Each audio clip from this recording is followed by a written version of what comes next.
In this 10-minute video, we explore the sacred power of solitude through Carl Jung's teachings on the unconscious, the shadow, and individuation. Discover why being alone is a vital step towards self-discovery and emotional healing.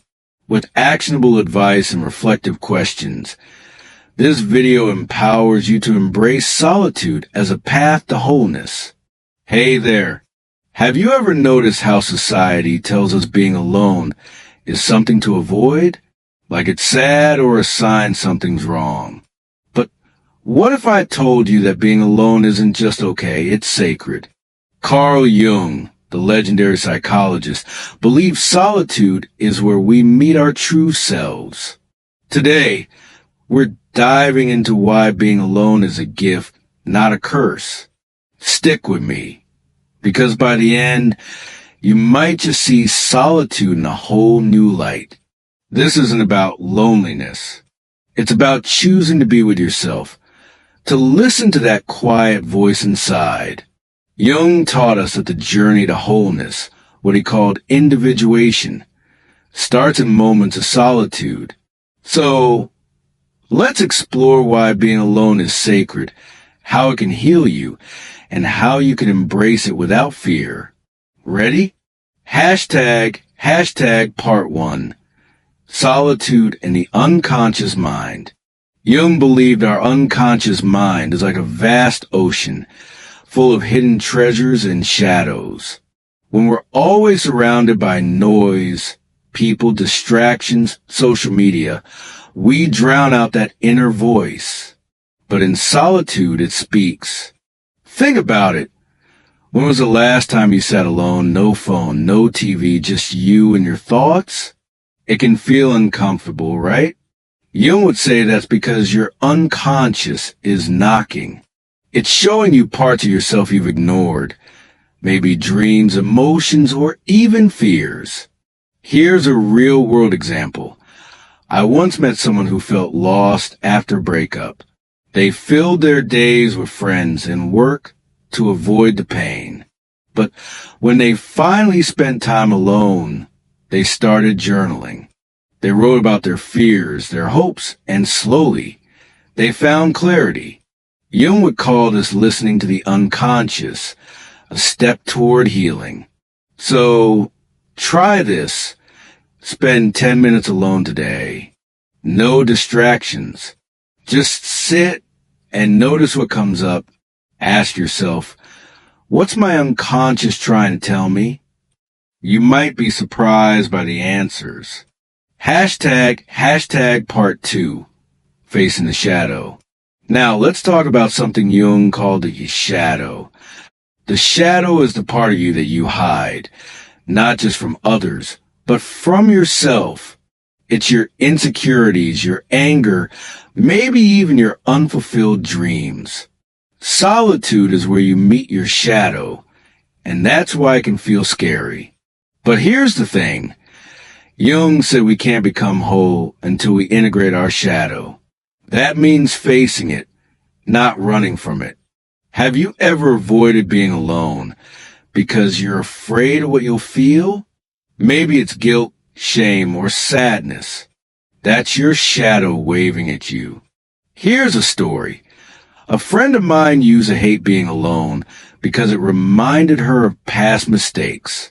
But when she started meditating in solitude, she began to forgive herself. She realized those mistakes didn't define her. They were part of her growth. That's what Jung meant by integrating the shadow. So, here's your action step. Next time you're alone and a tough emotion comes up, don't push it away. Write it down or say it out loud. Ask, what can this feeling teach me?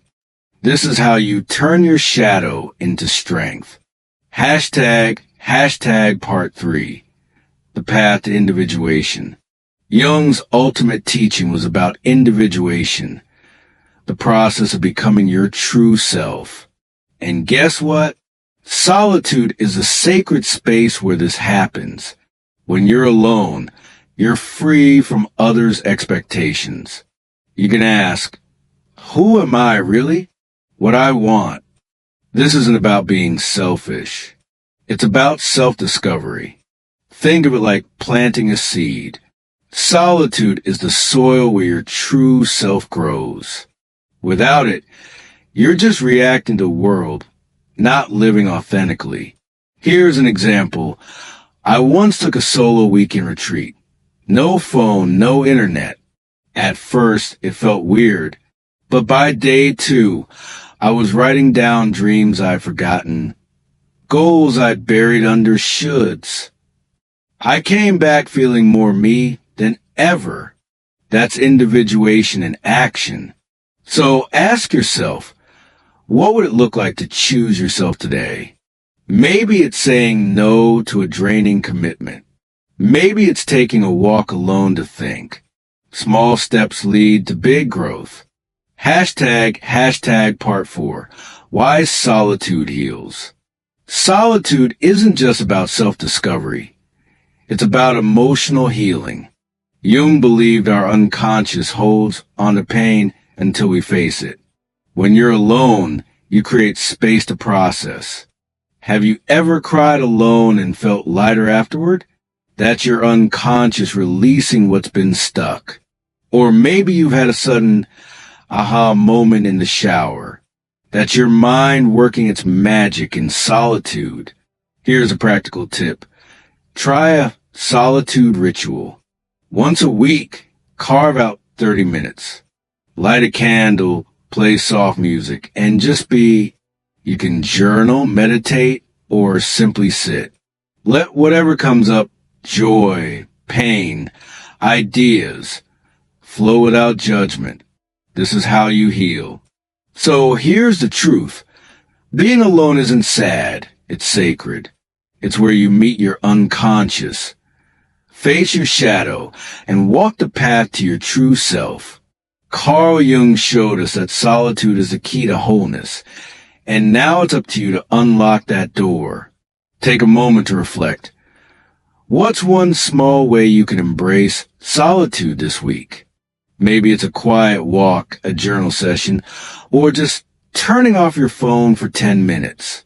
Whatever it is, make it sacred.